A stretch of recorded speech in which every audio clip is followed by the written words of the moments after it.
Broadcasting down in the bayou, it's Mark Out Mania, a podcast featuring two average Joe wrestling fans talking about the business they love and so much more. And now, here's Ryan Keith and Patrick Fry.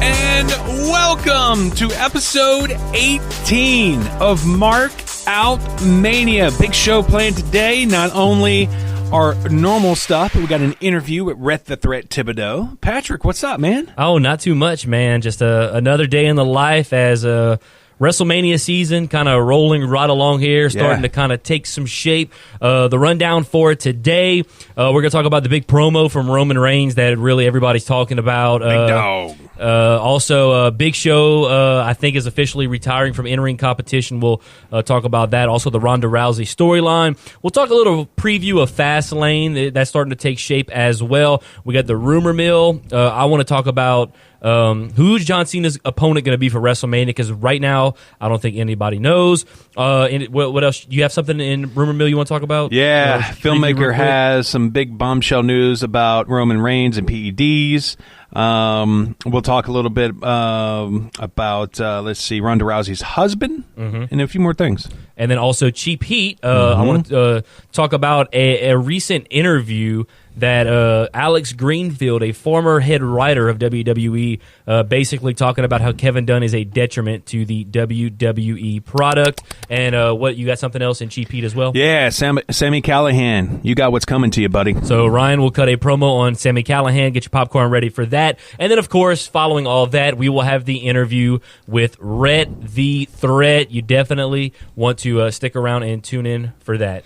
You can touch us on the internet at MarkOutMania.com. You can find us on all our social media pages, as well as where you can listen and download the show. We're on all your favorite podcasting services: iTunes, iHeart, Spreaker, Stitcher, and the list goes on and on. It's a huge list. I haven't heard back from TuneIn yet, which I'm probably going to email them later on this week and say, yo, what up? What up? It's been a week. Where's my podcast? Why isn't it on your service yet?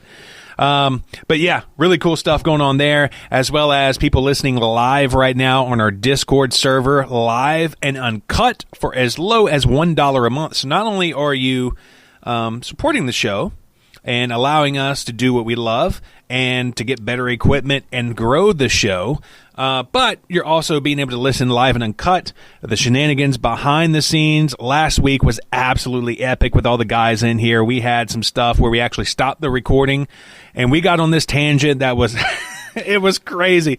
And then today we're probably going to have some moments like that with Rhett the Thrhett, because he is a crazy dude. So if you're listening on Discord, you're going to get your money worth. Yeah, absolutely. And now, what was I going to say? I had something in my mind here for a second.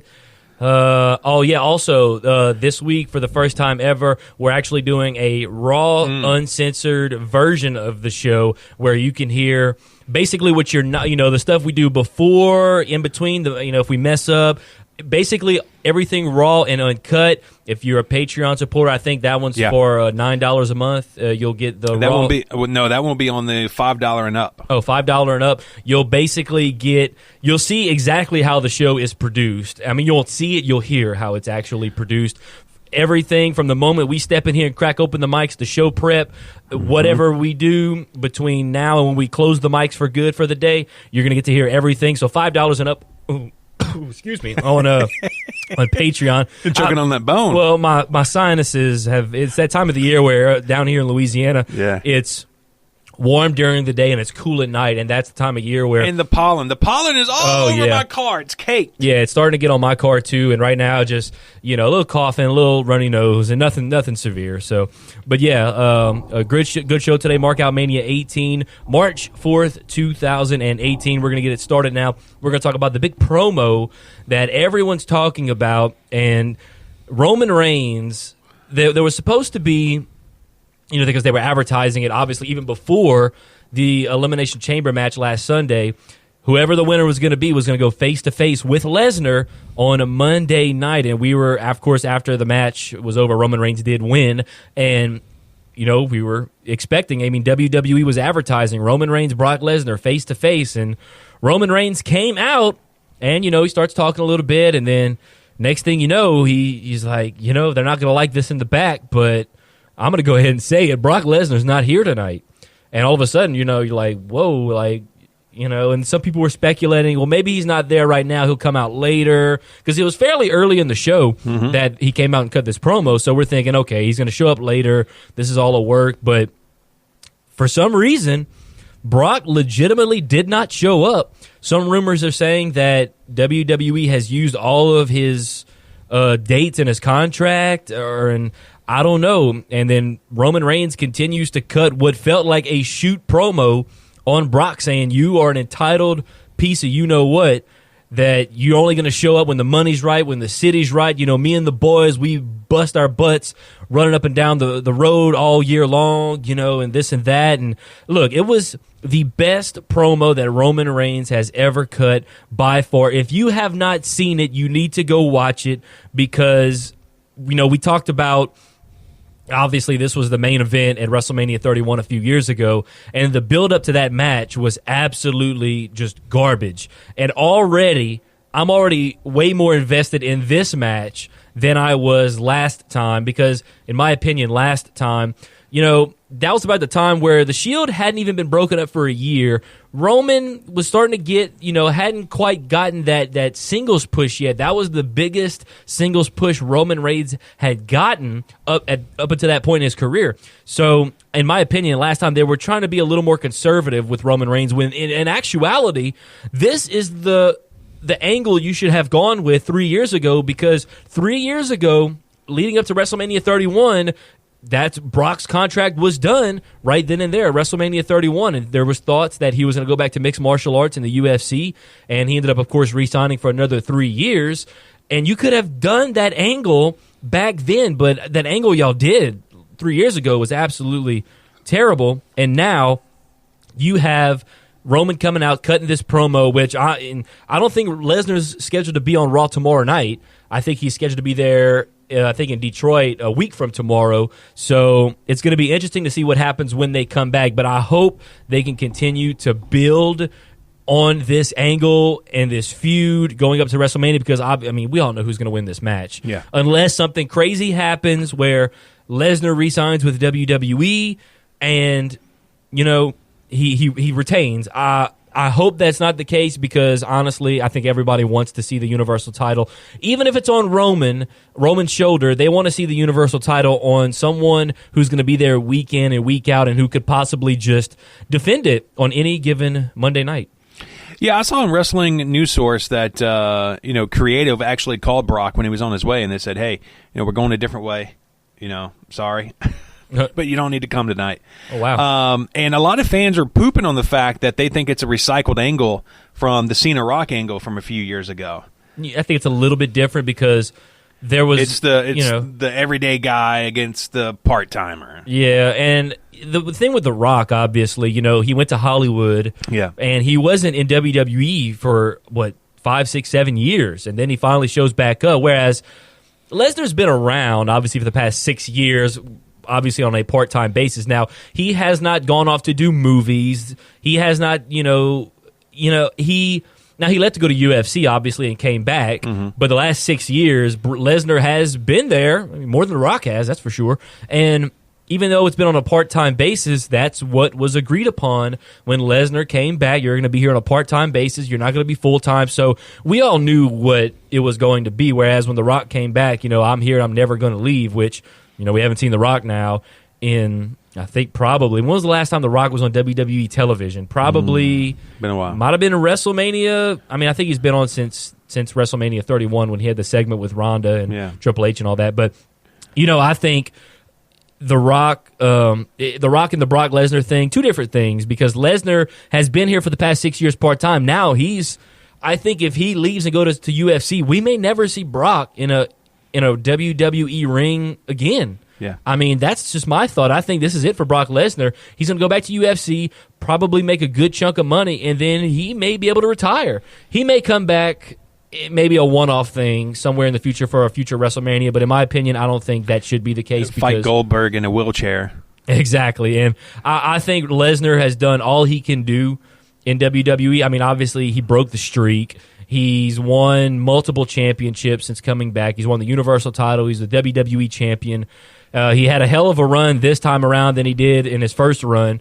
Probably arguably a better run the second time, accomplishment-wise. But, you know, I think, in my opinion, I'm not going to lose any sleep if Lesnar goes to UFC, makes room for someone to hold that Universal title. And because there's only so many people that, because I think personally they've always protected Brock in a way because, I mean, he is a beast. Like, you put all the WWE superstars in a room and say fight, Brock's probably going to come out on top of that fight. But, you know, there's only a few people that they would like to put over on Lesnar for the Universal title. Obviously, Roman Reigns being the number one guy to do that. But, you know, you always had the talks of, what if we had like a Daniel Bryan versus a Brock Lesnar or a Finn Balor versus a Brock Lesnar? Like, how can you legitimately put one of those guys over? Like, just, I don't know. It's so I'm glad that, you know, hopefully the title goes over to Roman. And you could put a Finn over a Roman. You could put a Daniel Bryan over a Roman, even though Daniel's not wrestling anymore, and I don't think he will. But you could put all these younger guys over on a Roman. And then later on down the line, you know, everybody's talking about Braun Strowman becoming Universal Champion. Obviously, you can put Braun Strowman over Roman Reigns as you have before. So I think this feud, as far as the build-up, already better than it was 3 years ago. I'm anxious to see how it is going forward, and I'm looking forward to hopefully Roman winning the belt and, you know, taking it over the summer. And he'll probably take it to Survivor Series, SummerSlam, where we may see Roman and Braun for the Universal title at SummerSlam. That's what I think could happen. We may even see it beforehand. I don't know, but that's my thoughts, at least on this feud going forward so far. Yeah, and you said something about Brock and movies not going off. If he would have had decent talking skills, can you imagine how many movies they'd have put this cat in? But you know what would have been funny? If they would have cast him as like the Marine or something, because that's their big line right now. And when Brock opens up his mouth, it's Heyman's voice. Mm-hmm. Yeah, that'd be funny. That would be an interesting dub. Now, have you seen the latest Twitter tweet from Samoa Joe? I have not. It's a picture, kind of like ancient Chinese art, and he's sitting on top of a mountain, and he's got his towel around his neck, and it's bloodied, and his face is bloody. Universal strap over his shoulder. He's another guy that I think, if not this year, definitely next year needs to hold that strap because. Mm-hmm. And the thing about Samoa Joe, we're kind of getting off track a little bit here, but I've been thinking about this because, man, I'm missing me Samoa Joe right now because he's a couple of times he's gotten hurt. He can't quite catch a break. He would be a good feud for Cena for WrestleMania, in my opinion. Joe and Cena, man, I would love to see that. I'm hoping we get to see that sometime maybe down the line, maybe at a SummerSlam. That would be a great SummerSlam feud, Samoa Joe and John Cena. But right now, Joe's hurt. I don't think we're going to see him for WrestleMania. Maybe the night after WrestleMania, if he's cleared, we'll see him come back. And that could be another one, a good feud there. Samoa Joe, Roman Reigns for the Universal title over the summer sometime. That would be also great as well because Samoa Joe did have a Universal title match against Brock Lesnar at Great Balls of Fire last July. And that was an interesting match, to say the least. And unfortunately, we won't get to see that match ever again, I don't think. But looking forward to seeing Samoa Joe back. He can't quite catch a break right now as he's on the shelf. So anything else you want to add to this Roman Reigns promo or Roman Lesnar thing? Of course, we're going to talk more about that in the weeks to come as we have about 5 more weeks up until WrestleMania. But earlier this week, some somewhat big news, and it was very interesting. Let me pull it up here on Reddit. Today, which was 4 days ago, was the February 28th, was the last day of the Big Show's contract. I don't think he's going to get renewed, at least not as an in-ring performer. So we believe that the Big Show is officially done as an in-ring performer in pro wrestling. And someone was talking about, you know, he didn't want a retirement match. He didn't want a big ordeal. He just kind of went off quietly. The last time we saw the Big Show, he was putting over Braun Strowman, and that's the right thing to do for the Big Show. So kudos to the Big Show. I know a lot of people felt that Big Show stayed a little too long, me included. Now, there was at the very tail end of his career, obviously, he was getting in some great shape and whatnot. But, you know, the Big Show, he had so many heel turns and face turns. I mean, he's done a lot for the business. One of the greatest big men of all time, probably behind Andre the Giant. I mean, in my opinion, second greatest big man of all time, maybe third if you include Yokozuna. But Big Show's obviously up there as one of the greatest big men of all time. He did win the Andre the Giant Memorial Battle Royal. I think it was at WrestleMania 31. He did win it. So he's had a lot of accomplishments, obviously world champion numerous times. And like I said, the last thing we remember Big Show for was the superplex that he took from Braun Strowman, where the ring just absolutely imploded. Yeah. And he's putting over Braun Strowman. So kudos to the Big Show for the way he went out. And just a great career he had. I mean, he was in WWE for almost 20 years. Mm-hmm. Yeah, and then you think from the very beginning, obviously he was a big dude, and he came in and he dominated because he was big and he was strong. I was telling you about this video that I saw online. I'm going to try to find it and put it on our Markout Mania Facebook page. It's of the Big Show doing a kick flip up. He's straight on his back. He kick flips up, and then what's the word that I'm looking for? Jump kicks a dude. Yeah, there you go. Absolutely amazing. So not only was this guy big and towering and strong, the guy was crazy athletic as well. Oh, yeah. Especially when he first came to WWE. I think it was in 98 or 99, because I remember he made his debut during, might have been early 99 he came to the WWE. He made his debut. It was Austin versus McMahon in a cage. And I remember that because it was Austin versus McMahon. If McMahon all McMahon had to do was escape the cage, and Austin's WrestleMania title shot, because I remember this like it was yesterday. McMahon obviously won the 99 Royal Rumble. Austin was the runner-up, and McMahon filed some papers, quote-unquote, to relinquish his spot. And then, of course, they did the segment when Shawn Michaels was still the commissioner, saying, since you filed papers, that means, according to the rule book, which I still have yet to see this WWE rule book, but he said the runner-up automatically gets all rights and privileges. So Austin now was in the main event, and Austin said, "You know what, McMahon? I want to beat your you-know-what so bad that I will put my WrestleMania title shot on the line against you in a cage match." And sure enough, that cage match was when the Big Show debuted in WWE, and he threw Austin at the cage. He threw him so hard at the cage broke. Yeah. Austin's hanging on, and he just lets go, and he falls on the floor. He wins the match. So that's how the Big Show debuted in the WWE. Very memorable memory for me, because I was, most of you know by now, I was a huge Stone Cold Steve Austin fan. But the Big Show has had a great run in WWE. I remember just in the early, and I remember also Big Show won his first WWE title later that year at Survivor Series 1999 in a triple threat match with Triple H and The Rock, because that was the show, and that was the most heartbreaking show in the history of my fandom, as that was when Stone Cold got run over and he was out for a year. He was supposed to be in that triple threat match. Big Show replaced him, and Big Show won the title. So I was very salty about that. But I tell you what, the Big Show's had some great moments, just having the superplexes, imploding rings and all that stuff. Great career, and of course, as all wrestling fans, we just got to say thank you, Big Show. Yeah, most definitely, Paul White, you the man. And I always give you props for being a wrestling encyclopedia. Your knowledge of wrestling is absolutely amazing. And it's mainly WWE stuff and Stone Cold. Obviously Stone Cold's my favorite of all time. He's the reason I watch wrestling, and just I followed Stone Cold's career, at least in WWE, a whole lot, especially when it got hot in 98, 99, and early 2000s. Man, it was just good stuff. But I don't remember that match where he threw Stone Cold through the cage. Mm-hmm. It was like it broke off.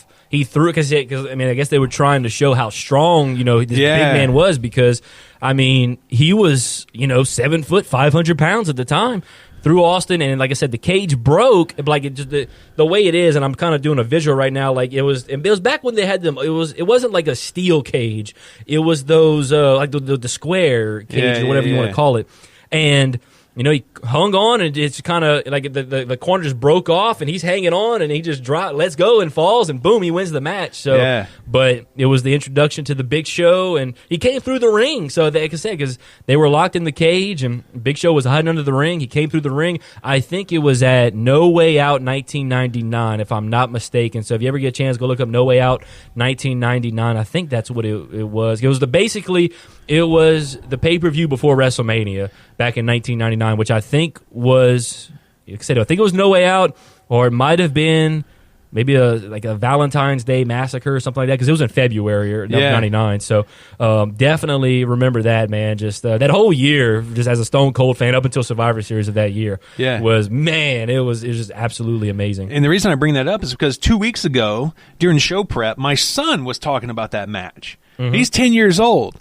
And he said, "Yeah, when the Big Show threw Stone Cold through the cage," and I was chalking that up to him making something up. I was just like, "Oh, okay, yeah." But then to hear you talking about it now, I was like, "Ah, it's a real match." Yeah, and he wasn't even alive when that happened. Exactly, it's crazy. So, but that's the beauty of the internet, the WWE Network. You can go back and watch all this stuff, and that's partially how I learned a lot more about Stone Cold, because I didn't start watching wrestling like religiously probably the summer of '99. So that thing took place before I started watching wrestling in the summer of '99, when Stone Cold was, as hot as a superstar has ever probably been ever in the history of wrestling. But the WWE Network I've been able to go back and watch a lot of Stone Cold stuff and kind of see the timeline, how everything, way he was booked and all that stuff. So it was really cool to see. But yeah, the Big Show pretty much officially retired from in-ring competition. One of the greatest big men of all time, simply put. Right on. The next thing we're going to jump into now is the Ronda Rousey storyline and how that's kind of playing out right now. Of course, she made her debut at the Royal Rumble a month ago. She signed her Raw contract at Elimination Chamber a week ago, where she put Triple H through a table because, I like the way some of the wrestling fans on Reddit put this. Drunk Uncle Kurt was out there in the ring, and they're doing the contract signing and everything, and then as Ronda's getting ready to sign the contract, you can see Triple H and Kurt kind of having some words, and Ronda's said something along the lines of, Kurt, you have any something you want to say? No, I think Triple H and Stephanie are great. Like he's just kind of doing his drunk Kurt thing, and he's like, I think they wanted to sign you just so that they could manipulate you because you embarrassed them at WrestleMania 31, this and that. And he's like, Triple H, didn't you say something along the lines of, 3 years in the making and now we own that bit? And he's like, whoa, Kurt, shut up. It was a great segment. It was way better than I thought it was going to go. Yeah. And, of course, Ronda puts Triple H to the table, and then we fast forward to Monday night where Triple H, Stephanie, Kurt, they're all out there, and they're trying to Kurt was like, I was lying, I was I don't know why I did that, this and that. And so what had happened was they all seemed cool, calm, and collected, and then they leave the ring, but right before Triple H leaves the ring, he just turns around and just sucker punches Kurt. Yeah. So that's where we are right now, really. As far as the storyline goes, it looks like we're going to pretty much get a mixed tag match, Triple H and Stephanie versus Ronda, and it presumably Kurt angle is what we are looking at right now. Of course, there was talks about The Rock because they did have that segment, and they keep talking about, they keep bringing up WrestleMania 31 and everything. They brought it up multiple times, which makes me believe that, it made me believe at least that I thought maybe The Rock would come back and have this match. I mean, could you imagine? Because that's what everybody, even at WrestleMania 31, after that segment, a lot of people were speculating very early on before WrestleMania 32, we might get Triple H versus The Rock next year. Like that kind of set it up. But of course, we got Triple H and Roman in the main event that year in Dallas. But this storyline, this is going to be one of the hot storylines in my opinion going into WrestleMania. Now, I was talking about this for a lot of people on Discord probably heard me talk about this before we started the podcast. I think a perfect partner for Ronda Rousey right now would be Braun Strowman, because right now you have Braun, who had a run-in with Triple H at Survivor Series, kind of some unfinished business there, and you put Braun over because, let's face it, when Ronda, no matter what Ronda's going to do at WrestleMania, the mainstream media will be all over it, and what better way to get Braun Strowman into the mainstream spotlight, because that's the guy, that's your guy right now. That might be your top face. I mean, I don't know what Roman's considered right now, but either way, Braun is one of your most over guys in the entire company right now. He has yet to hold a title, but if you want to help him get over the hump into the mainstream media spotlight, you want to get this guy some exposure, team him up with Ronda. He can destroy Triple H, and then you have Ronda, and everybody's watching because you're gonna have probably some mixed martial arts fans come in, watch Ronda, see what she does at WrestleMania, because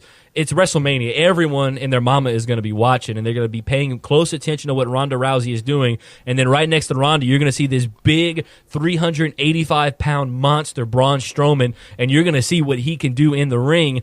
And immediately, you're going to put him that much more over than he already is by teaming him up with Ronda. That's just my thoughts. But obviously, right now, I think it's going to be Kurt Angle. I think it should be Braun Strowman. Now, will Triple H's ego let Braun Strowman destroy him with all the media there? If Triple H puts himself over Braun Strowman, you need to cut another promo on him because I might even cut a promo on him. There's no way Triple H should be going over on Braun Strowman at any given point in time, right? Like I said, there shouldn't be nobody going over Braun Strowman. The only person that has ever gone over on Braun is Roman Reigns, and right now you're building Roman Reigns to go beat Brock Lesnar for the Universal title, so I can understand that. No one else has ever been put over on Braun Strowman except Roman Reigns, and it should stay that way, in my opinion. I don't know who else they could even put over on Braun Strowman right now. Maybe when Samoa Joe comes back, that could be the only guy I can even see you having an argument for putting over on Braun Strowman right now. But Braun right now, he's got his little feud with Elias. I hope we don't get Braun versus Elias at WrestleMania. I just that has nothing for me. Maybe after WrestleMania that could be somewhat of a feud. But right now, you got to put Braun Strowman. You got to tag him with Ronda to go up against Triple H and Stephanie. The storylines there. If you want to put Braun over, that is the number one way you can do it right now, in my opinion, at WrestleMania. Yeah, and Wrestling News Source was saying that WWE had a directive. You said that a lot of UFC talent would be there. Well, a lot of UFC talent was in the front row at Elimination Chamber, and WWE's directive to the broadcast team and the camera team was to not show or talk about any of the UFC people. Well, I think they did show them on They did show him on TV at one point because there was a screenshot they were showing. It was Daniel Cormier, Cain Velasquez, and of course Travis Brown, Ronda's husband. They were making fun of that too because Travis, I think, was like in the third row. Yeah. Daniel and Cain were in the front row. They're like, how the hell did Ronda's husband not get worse seats than? Yeah. And Daniel Cormier is actually a Seth Rollins mark. Really? There's a video online. Daniel Cormier was at WrestleMania 31 when Seth Rollins cashed in the Money in the Bank and won the WWE Championship. And there's a video of him. I saw it online. We might be able to go find it and post it on our. But he's a huge wrestling fan. He's a big Seth Rollins guy. And with the way Rollins has been performing, DC's got to be loving it right now. So DC is a big Seth Rollins mark. I know that for a fact. So DC's definitely a wrestling fan, which I like that. I like the fact that you have UFC stars who are wrestling fans, and then I'm sure you have some WWE stars that are UFC fans, because I think Dean Ambrose was at a UFC pay-per-view one time too. So I'm glad that the two, and I'm hoping because obviously I don't know, there's some tension I guess with MMA fans and wrestling fans. At least it's like, why can't you like both? It's two, it's, I don't want to say they're similar, but they are. I mean, let's put it this way. You take WWE, which most people won't regard as a real sport, but you know what? Let's say, hypothetically, it is a real competitive sport. What is the closest other sport to wrestling? MMA. Like, they're a lot more similar than you may believe. So that's just my opinion. I think UFC can help WWE, and WWE can help UFC, because at the end of the day, in my opinion, they're not really... It's not competition, right? Because it's two totally different products that are just similar. I guess if that makes sense, they're different products, but they're similar in a way. That's just me, because I guess you have Brock Lesnar who's done both. Now you have Ronda Rousey who's done both. So I don't know. It's and Bobby Lashley who's done both. I think even Batista one time even tried to do MMA, which I think they said he wasn't that bad. Yeah, I've seen a few of his matches. He was all right. But he was at a very low level. Yeah, he was at a very low level. But I think there a lot of good can be brought if WWE and UFC had some sort of working relationship, because I know there's talk of Conor McGregor possibly making a WWE appearance one day. I don't think that's going to be this year. Obviously, it would be at a WrestleMania. I don't think it's going to be at this WrestleMania. Somewhere down the line, though, wouldn't be surprised if Conor McGregor made some kind of appearance in pro wrestling. I don't know. And the products are almost similar. You have combat in a ring, and then you have theatrics out of the ring, and you have fighters in the UFC running promos on other fighters. You have promotional packages. It's the same. I mean, like I said, it's the same except for the fact that when two people step into the octagon, they are really beating the hell out of each other. Right. Whereas when two people are standing in the ring, I'm not going to say it's fake. I will never say wrestling is fake because, my God, talk to Daniel Bryan, talk to Edge, talk to Stone Cold. It ain't fake. They will slap you in the face if you tell them it's fake. It is scripted. It's no more fake than anything you watch on Netflix, TV, Hulu, whatever. It's no more fake. It's no more fake than anything you probably ever have watched on TV, with the exception of maybe Cops. But it's scripted. It's choreographed. Just because that does not mean it's fake. People get hurt. People like, ask Braun Strowman. He got hit by Brock Lesnar at the Royal Rumble. Pretty damn good. Yeah, people die all the time in ring. And I just it kind of irks my nerve. You know what? People could say it's fake all they want. It irks my nerves a little bit. I'm not going to sit here. If you think it's fake, fine, whatever. I don't care. But I know what it is. I have a passion for it. And if you think it's fake, then you know what? Just don't even say it's fake. You have if you honestly think it's fake, don't say it. Don't even acknowledge it. Just go back. If you're a UFC fan and you think wrestling's fake, you hate on it, then just watch UFC. Don't worry about what WWE's doing. Don't go out of your way. It's fake. I don't go out of my I don't watch UFC that much. I watched a little bit of it, the UFC last night, because I was at Buffalo Wild Wings and they were playing it. But I'm not a crazy UFC fan, but you won't ever hear me bash the UFC. Yeah. Because I won't bash any sport. I don't, because at the end of the day, same thing with like NASCAR. People, they're not real athletes, but it takes some serious skill to drive them cars around a track at 180 miles an hour. And especially when you got 40, I think it's 39 other cars. They have 40 cars now in a NASCAR race. But when you got 39 other cars racing you, 100 laps, dealing with G-forces. That is not easy. And the same thing with WWE. Just because, people may say it's fake, which they might get the idea, it's easy because it's fake. No, it's not. It's not easy at all. It's probably harder to have a choreographed fight than a real fight. Because in a real fight, there's no script. You just go out there and you have a strategy, obviously. But when you go out there and you wrestle and it's choreographed, it's, in my opinion, much harder than to step in the octagon and just kind of, Right, because your thinking is in one line in UFC. Neutralize my opponent. Yep. You have to think about so many things when you're a WWE superstar. You have to protect your opponent. Yeah. You have to protect yourself. All these things. And it's like, you got to remember your spots. Yep. You got to remember what their spot is. And not to mention, these wrestlers, they work, most of them, 250 to 300 days a year. Where these UFC fighters, they fight 2-3 times a year.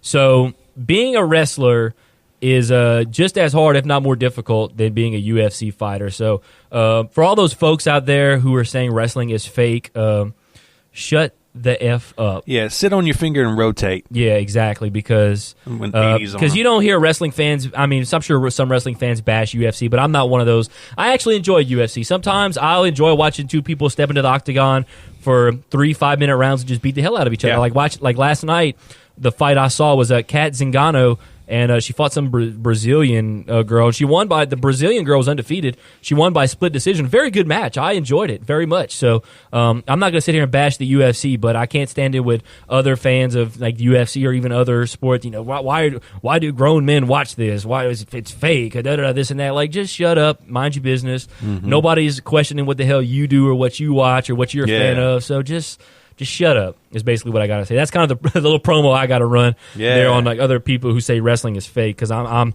at the point now where I'm somewhat sick of it. But at the end of the day, it doesn't really bother me. Like, my girl, she likes watching wrestling with me. So at the end of the day, who cares? And as Big Ramp says, he's a heel manager for a few wrestlers. One right now, he's got the PW 225 champion, Mad Dog Gil Gracie.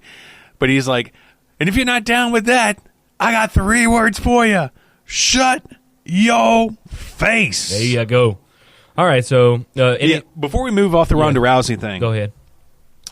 I got the perfect opponent for Ronda Rousey because it's speculation now. Nobody has been set as her opponent. Mm-hmm. I'm thinking it's actress Heather Locklear. And I'll tell you why. I was about to say, where are you getting this logic from? Dude, so I don't know if you've heard about this story, but Heather Locklear last week, the police were called to her house by her brother. And the reason why is that she was in a fight with her boyfriend where she almost bit his nose off. Oh, wow. Then when the cops got there, she hit a male cop, hit a female cop, and then kicked another cop in the nuts. And then they had to force her in the car. Absolutely amazing. So I think you get Heather Locklear to go against Ronda Rousey. You get Heather coming down with the Hannibal Lecter mask. I don't know if you remember Silence of the Lambs. You may be too young for that. No, I remember. And maybe she's holding like a plate of fava beans, and she's gonna supposedly bite Ronda's nose off. Ooh, yikes! I don't know. That's pretty crazy, but I just wanted to share that story because that's absolutely hilarious. I think it'd be a great match. Anything else you have for the Ronda Rousey storyline? Of course, obviously another thing we're going to talk more about in the upcoming weeks leading up to WrestleMania. We were going to talk a little bit of Fastlane, but I'm just going to run down the card real quick because right now we still got to make room for Rhett the Thrhett coming up here. So I'm just going to go over the card real quick for Fastlane, which is 1 week from today. We're going to do our preview show on Saturday. The Pro Wrestling Scorecards come out on Wednesday, so be sure to go download those. Of course, as always, play along with us. Charlotte Flair will be defending the SmackDown Women's title against Ruby Riott. The Queen. The Usos will be defending the tag team titles against The New Day. Arguably the feud of the year last year renewed there. Looking forward to that. Bobby Roode will defend the United States Championship against Randy Orton, and AJ Styles will defend the WWE Championship in a six-pack challenge against John Cena, Kevin Owens, Sami Zayn, Baron Corbin, and Dolph Ziggler. So, of course, we'll talk more about that next week, and you're shaking your head over there. I don't know. You got a Baron Corbin. You don't like Baron Corbin? Nah, man. Well, we can dive into that next Saturday on our Fastlane preview show. But now we're going to jump into the rumor mill here. The first thing because like I said, we want to make room for Rhett the Thrhett, so we might just kind of run through some of this stuff just very, very briefly. Yes. John Cena's WrestleMania opponent. Obviously, for months, we thought it was The Undertaker, and then Cena came out Monday night, said, I need to challenge The Undertaker, and the crowd went wild, but then he said, that match unfortunately can't happen. I was told it cannot happen because that match is simply impossible. So now the rumor is that maybe Rey Mysterio will be his opponent, and I saw a thing actually earlier today on Twitter.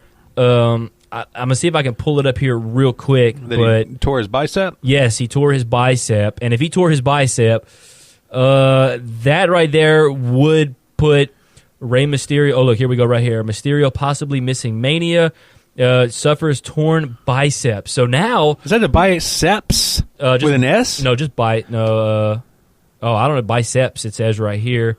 Let's see. I'm going to read it real quick. Blah, blah, blah. It says it's looking unlikely. According to those at the show who intercepted Rey following the bout, there was heavy swelling on the Lucha Libre's legend's arm. I don't know. At this point, a full diagnosis of the injury is not known.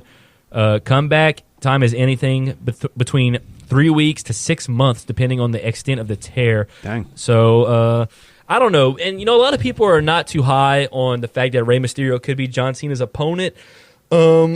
I don't know. I mean, at this point, who can you put in the ring with Cena to where it would actually...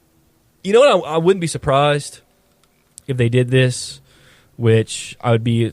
I don't know. I'd have mixed feelings about this. What if they put Cena up with Ronda Rousey at WrestleMania? Yeah. I mean, I don't know.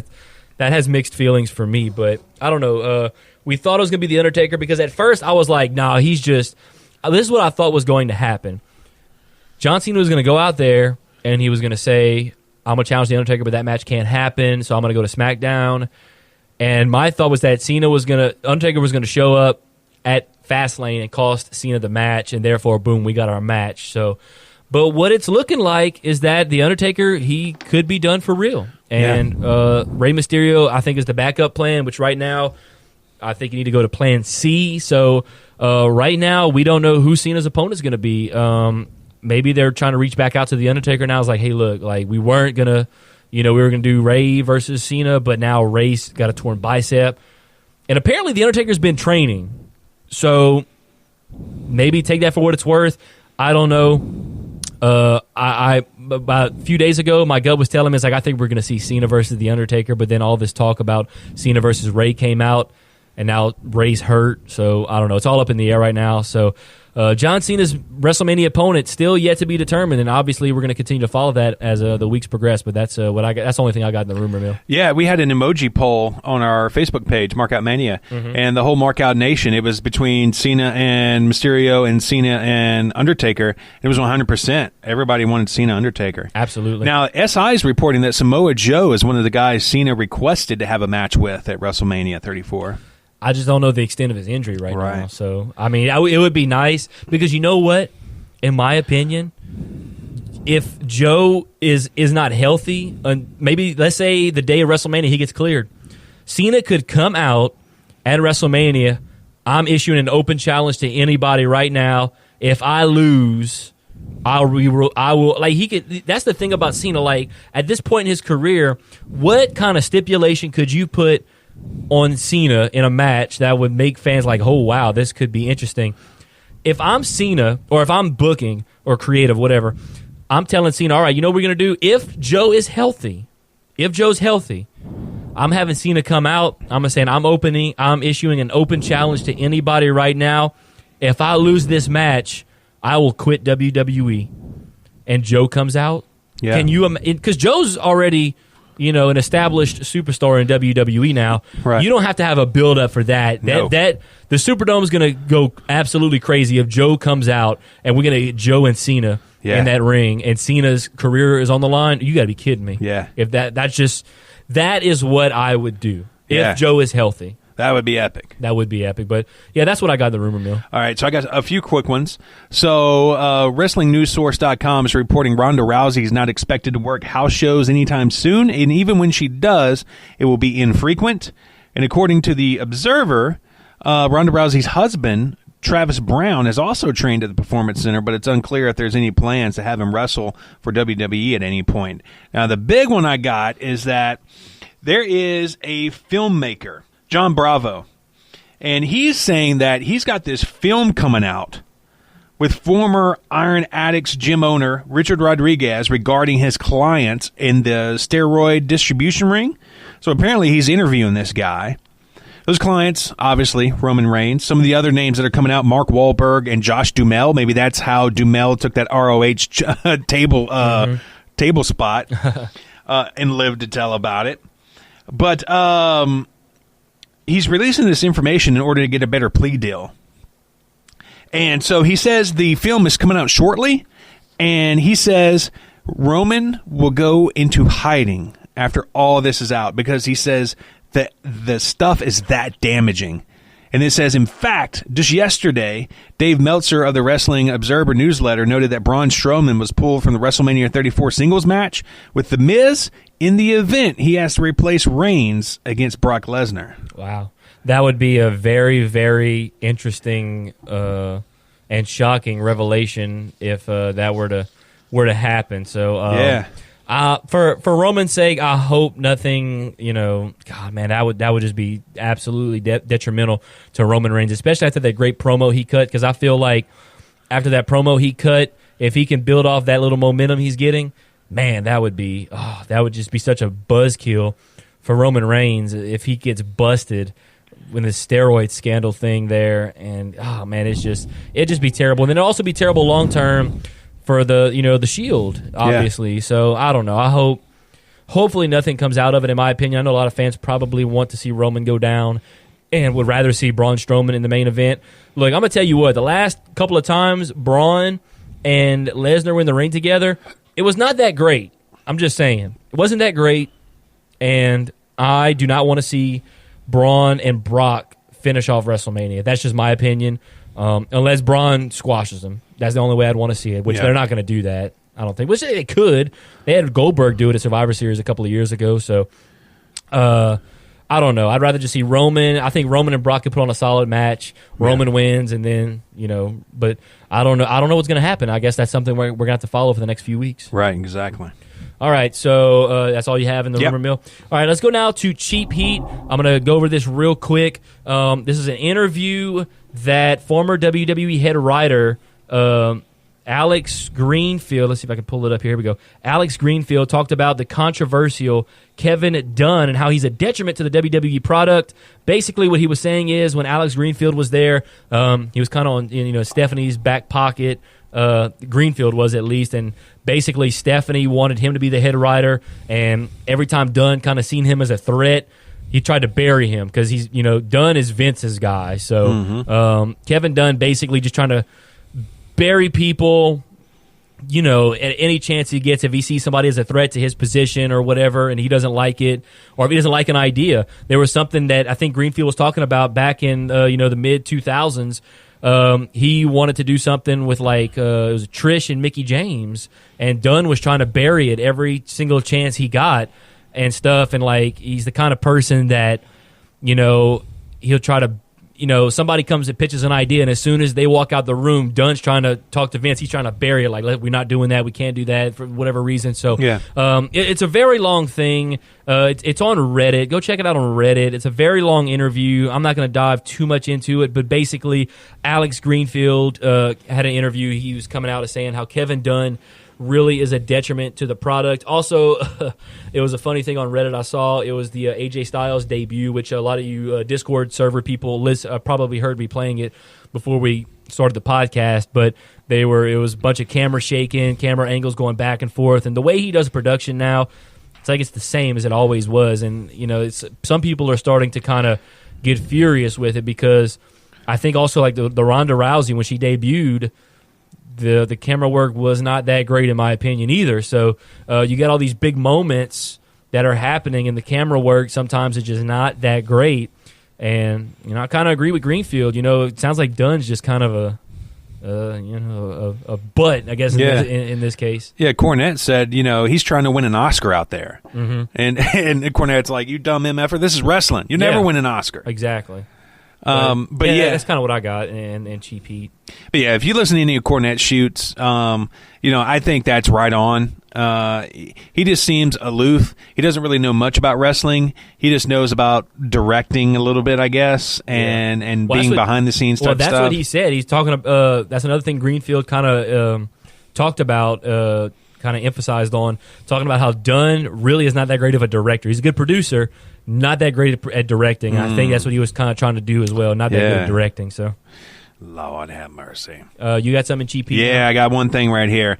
So the footage of the Sami Callihan Eddie Edwards match in Impact is finally making the rounds, and we got it on our Facebook page, MarkOutMania. But there's some heat out there from Jim Cornette on Sami Callihan. So Cornette tweeted, "Okay, I just saw it for the first time. At Eddie Edwards should have beat the S out of you, stupid F. He set it up, shoddy, was careless with the SE swing, and they shouldn't have been doing it." And obviously it's longer than that, but it was cut off. And then Sami Callihan tweets back to Jim Cornette. He says, "This hurts, Jimmy. I'll just keep watching my bank account go up." Sammy, if that was me, you would need that bank account to replace your teeth, buddy. I mean, what are you doing out there? I mean, you put the chair on him. You follow all the way through with this bat. Now, I don't know what kind of relationship you have with Eddie Edwards, but I'm telling you what, you're going to get a receipt, dude. And if it was me, it would be a receipt that was made from legends. People would be talking about this 20 years from now. Little kids growing up that have no idea who we are. They'd say, dude, I just saw this thing on YouTube. You got to check it out. That would be me kicking the crap out of you, shoot style. I can't believe it's like, so you're going to hit the chair and you don't pull up. You just go all the way through. You broke this guy's eye socket. You could have did brain damage. You're a moron, dude. And if anybody wants to wrestle with you, they're taking their life in their hands. And I hope this ruins your career. There you go. I'm done. Another great rant. Well, I mean, that was an impromptu, and I know we're running out of time. We need to get with Rhett. He's waiting on the line or on our Skype line. So I really didn't go in depth as I wanted to. But just know this, Sami. You didn't do your job, and I hope you realize that. Mm-hmm. I mean, you may be kayfabing it on the internet right now, trying to get the rub off of it, get your name out there. But that was the low light of your career, dude. Mm-hmm. And I hope you realize that. Well, there you go. Well, I think that's pretty much all we have, at least for the first part of the show. I think it's just about time to get Rhett on the line here. All right, so the time has finally come. We've been teasing it all show long. We finally have Rhett the Thrhett Thibodeaux with us. Rhett, how you doing, man? Rhett the Thrhett, fine and dandy. How you doing, guys? Doing great. Thank you so much for taking your time out and coming on the podcast, man. We surely appreciate it. All right, anytime. All right, so let's talk about this. Let's go way, way back when Rhett the Thrhett was a little toddler. What's your earliest memories of wrestling? Oh, my uncle was an amateur wrestler in high school, so he was a little bit younger than my mom. Whenever I guess they had me, I was a young whippersnapper, I guess, probably about, 3 years old, hooping and hollering at the high school gyms when my uncle was out there rolling around on the mat. So I guess that kind of intrigued my interest then, back then. So that's kind of what got me in it. But as far as the pro wrestling world, my first recollection was, I believe, the Bushwhackers. Ah, yes. Yeah, the Bushwhackers. They might have been called the Sheep Herders then or something. I don't know. Now, if Rhett the Thrhett has a favorite wrestler of all time, who would that be? Man, that's a hard toss-up between Eddie Guerrero and Hulkamania. Oh, man, that's a good one. That's two good ones. Yeah. Supposedly he has like a whole shop in Clearwater, Florida, where it's nothing but Hulk memorabilia. One of my favorite YouTubers just saw him at the shop, and Hulk's kind of looking out of shape, man. Who's out of shape? Hulkster? Yeah, I don't know if it was a camera view, but I was like, oh, he's looking not so Hulkish. Yeah, I seen some little some Facebook feeds or some Twitter feeds with a little look at them now gimmicks. They put those little things up, who's in shape and whatnot. But that's the only pictures I've seen, so I ain't try to Google image it or nothing. Now, who's your favorite current wrestler? Man, current wrestler, I'm gonna go with in the WWE. Are you talking about? No, it can be indies, it can be overseas, wherever. Well, I'm a big fan of Texas star ACH. Okay. He a good. I mean, he's pretty athletic, but I guess he's not really I don't know. I scratched that. Not ACH. He's all right though. So if ACH listening, what's up, bro? No, I'm gonna go with Luke Harper. Whatever his name was in the indie circuit, but yeah, I'm gonna go with him. I don't know. A lot of people look past him, or he might not be getting the push he deserves. But if you just check out his little things that he does in the ring, it's pretty amazing. Right on. Now, when did you decide to start training, and who'd you train with when you got your feet wet in the professional wrestling world?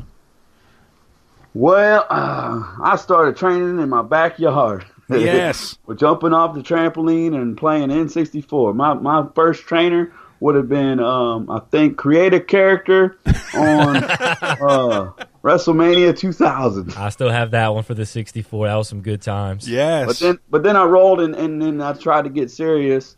And when I got serious, I kind of fell into some people that took my money, let me in the ring, and showed me the right or the wrong way, showed me the wrong ways, more or less.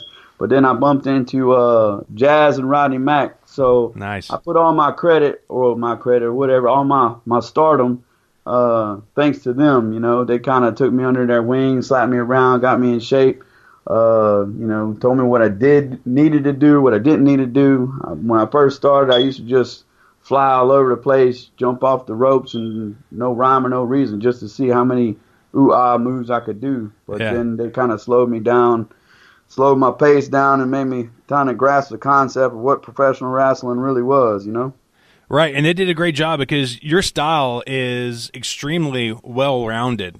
Like you said, you can still fly. You do that. You do the moves that drop jaws, but you're a great technician as well. So, man, kudos to Jazz and Rodney Mack. Now, when, where, and with who was your first match? Man, when, with, and who? Man, my first match was a female. It was actually a female that I trained. Her name was Lucy Hodges, or her wrestling name was, I think, Lucifer at the time. Might have been Lunacy. Yeah, Lunacy. And it was a female because they really didn't have an opponent for me, and I trained her so she was so familiar with me, they wanted to showcase her too. So I did wear under a hood, and I was, man, I don't remember what I was. If I was Joe Mama, it might have been Joe Mama or Kid something or another. But I had a hood on. Yeah. And I didn't want anybody to see me beating up on a girl, you know? Right. She was doing like top rope Hurricane Rana things. I would catch her jumping off the top rope like a Lita thing or Lita Rana or whatever. Yeah. And but it was at Bada's sports bar in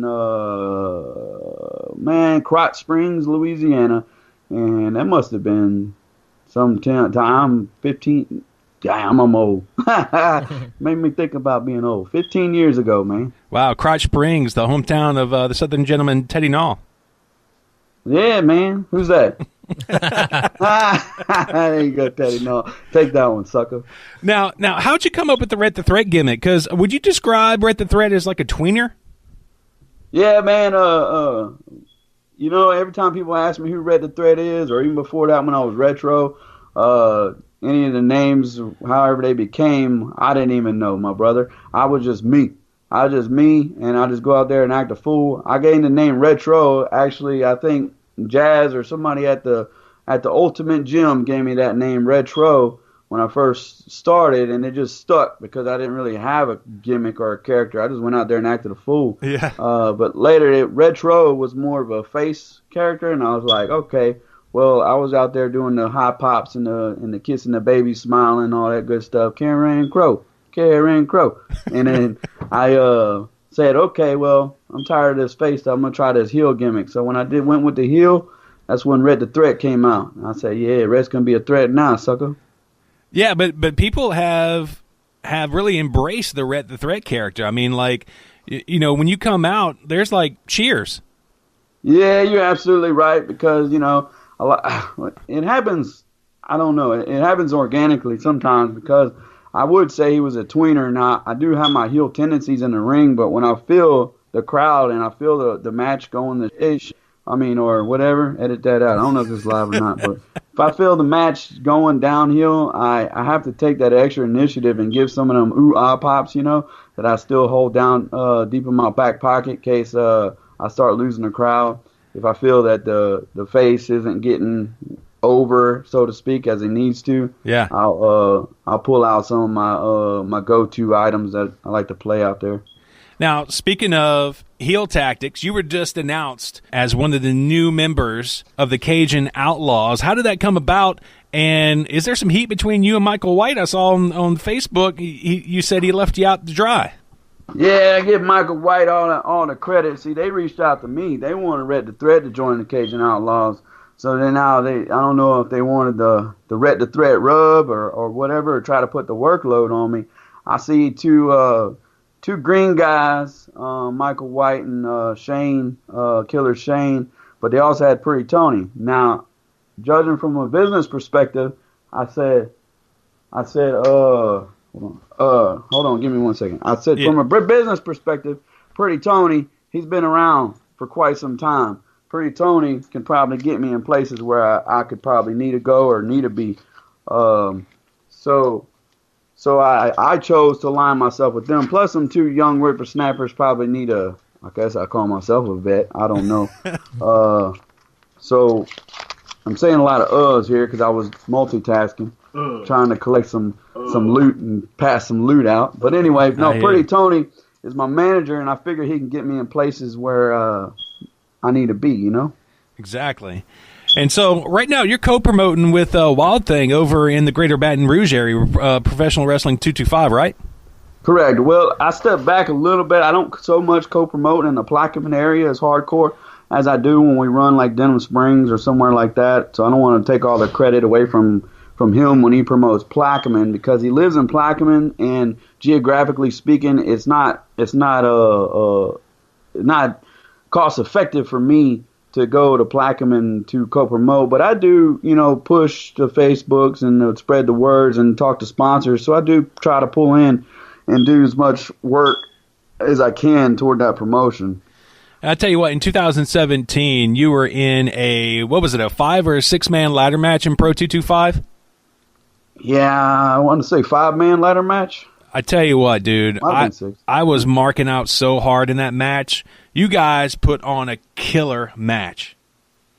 Well, very much appreciative, sir. That was another one of those deals where we was like, all right, what's next? None of that stuff, any of that stuff, as you know, in pro wrestling, predetermined or talked about or whatever. None of that stuff was called in the back at all. There might have been a handful of little gimmick spots that people might have said, well, I want to try this or I want to try that. Everything in there was ad-libbed, especially when Rocket goes in there. The Rocket just went nuts in there, so somebody had to slow him down. And I was just like, hold up, take a break, Rocket, chill out, And it was fun. It was good times. I enjoyed it very much. Yeah, man, and I'll tell you what, so during the match, the ladder inside got damaged, and when you were crawling up to get your belt, oh my God, I was like, dude, Rhett's gonna kill himself.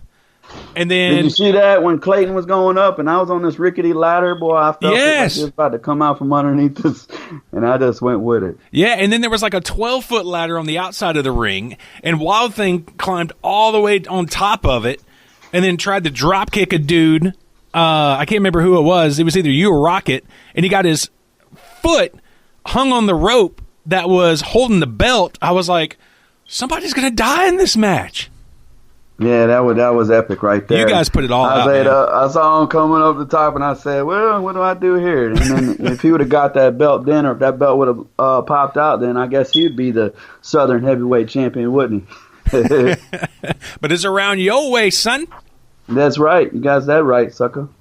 But, did you notice? I don't know if you noticed, but I noticed the very next evening, I think they had on WWE pay-per-view, they had tables, ladders, and chairs.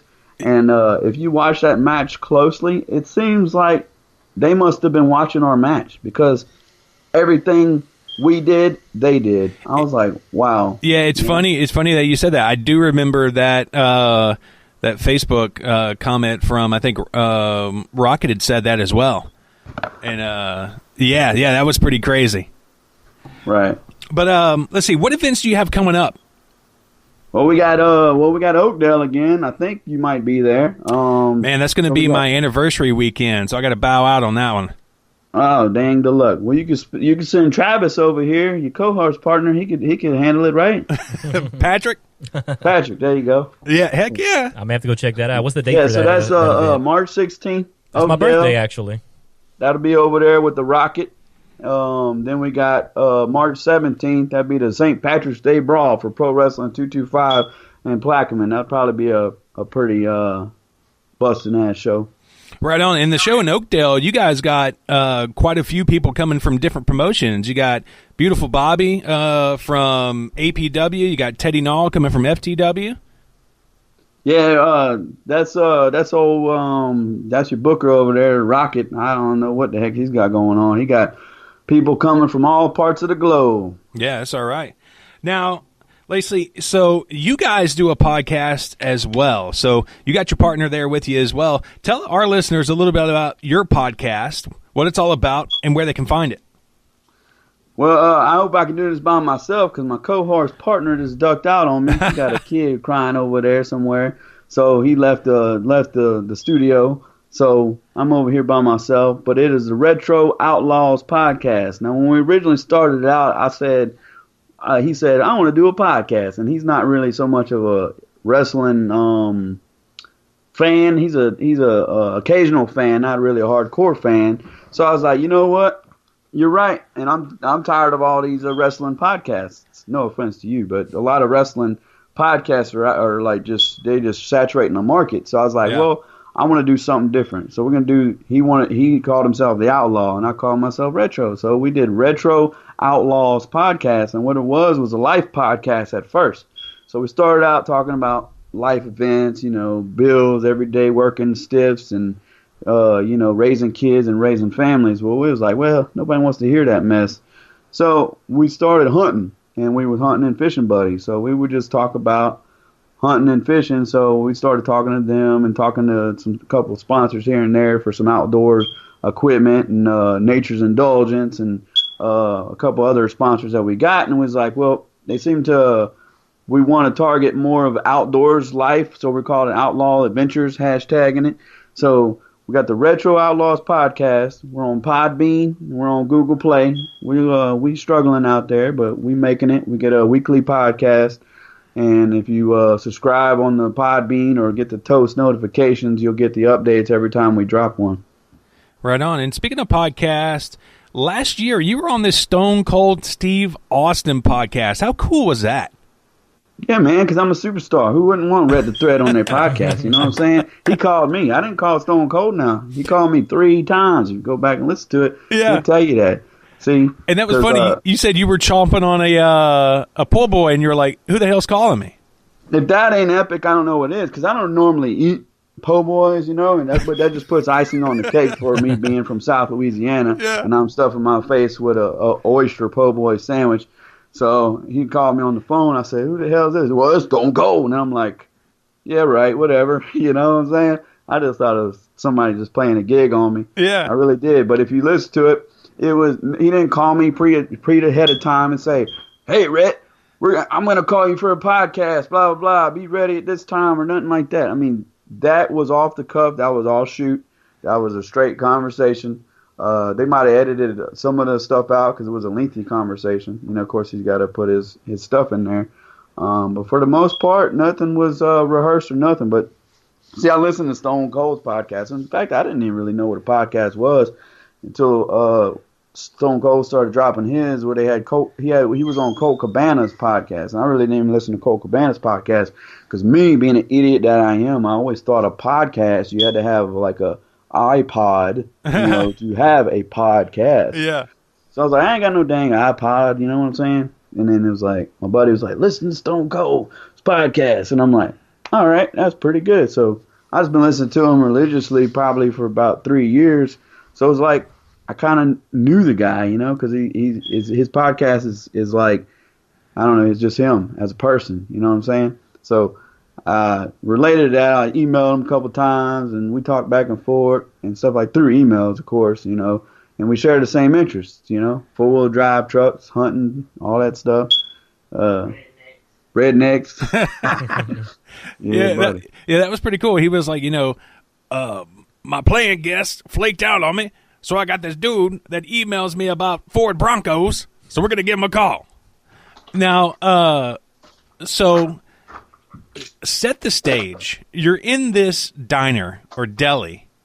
You're getting the call from Stone Cold. Now, were you late for work?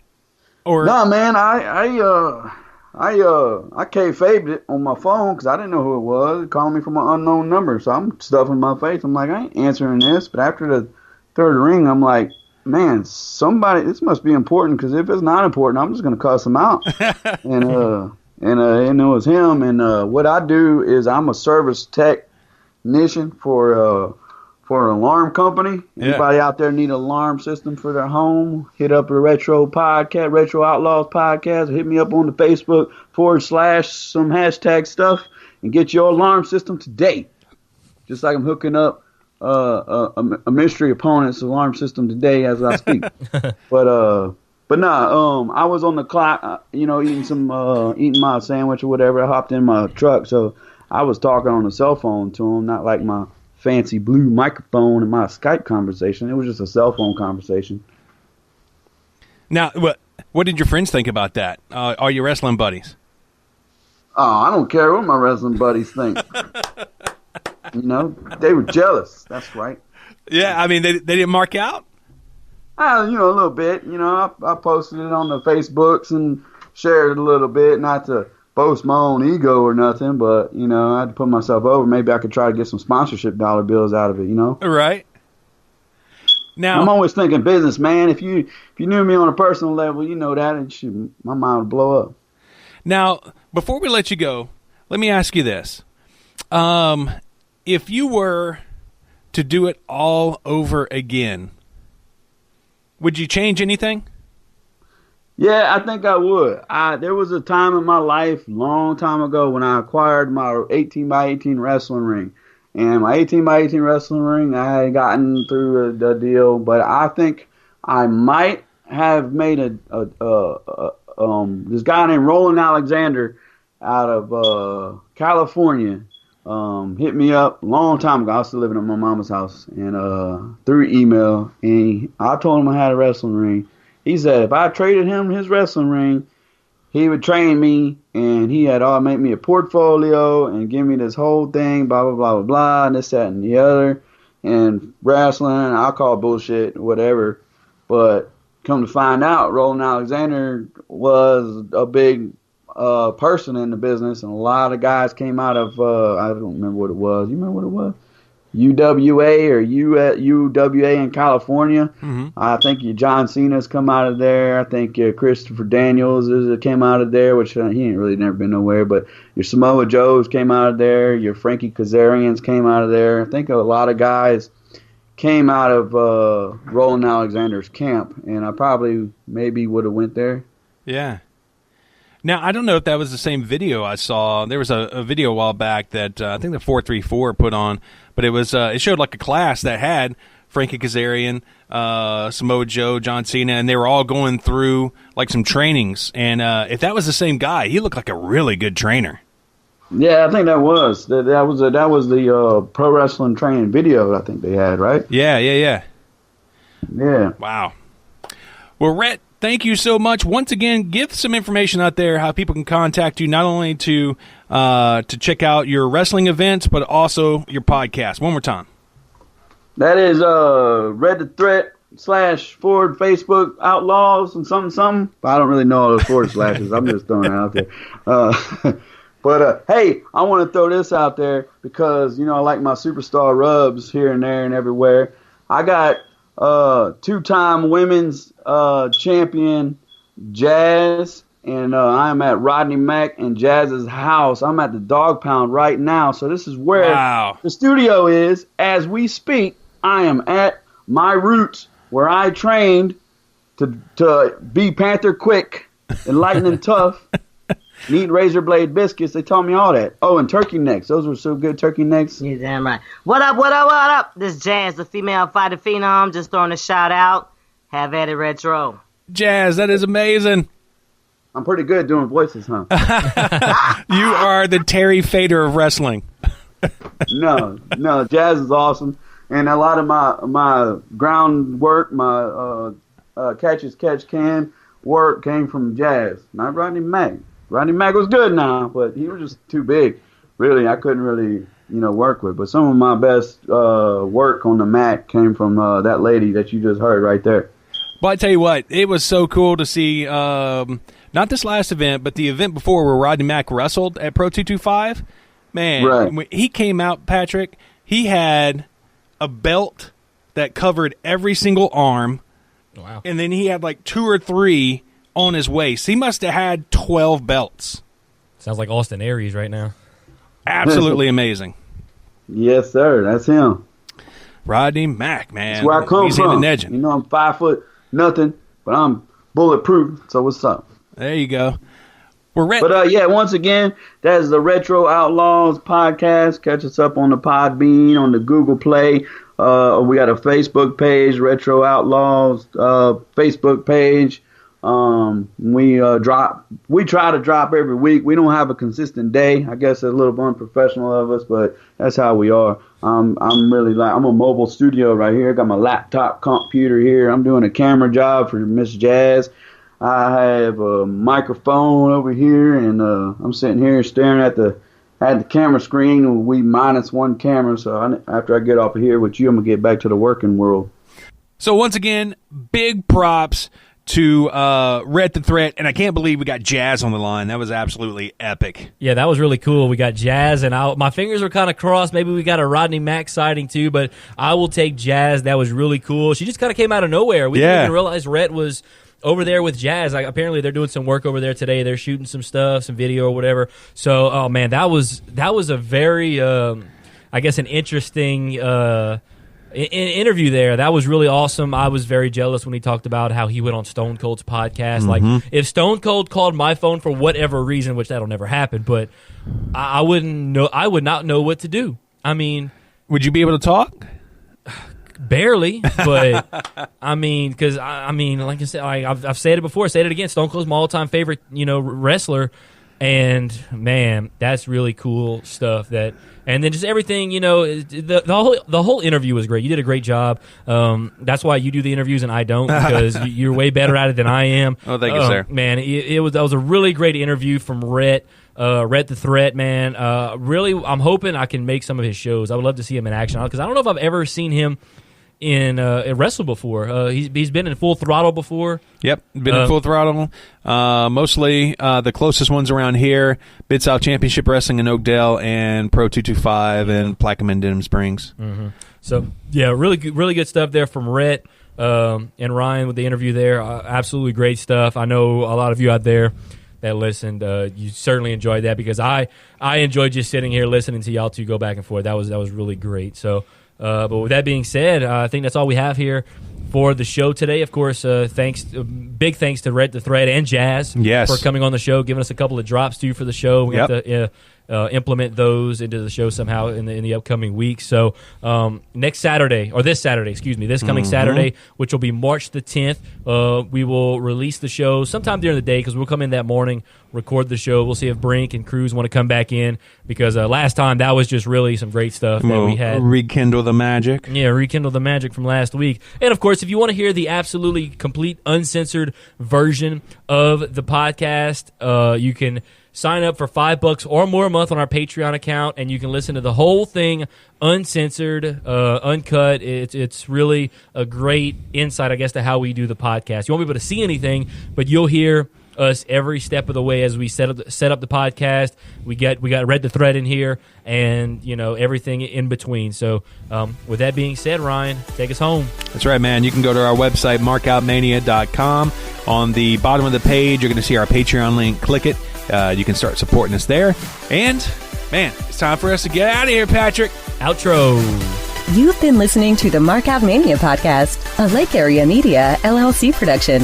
The views and opinions expressed in this show are those of Ryan Keith and Patrick Fry and are not affiliated with any wrestling promotion or company. Follow Mark Out Mania on Facebook and subscribe to us on YouTube. For all Mark Out Mania links, news, and free podcasts, visit MarkOutMania.com. You've been marked.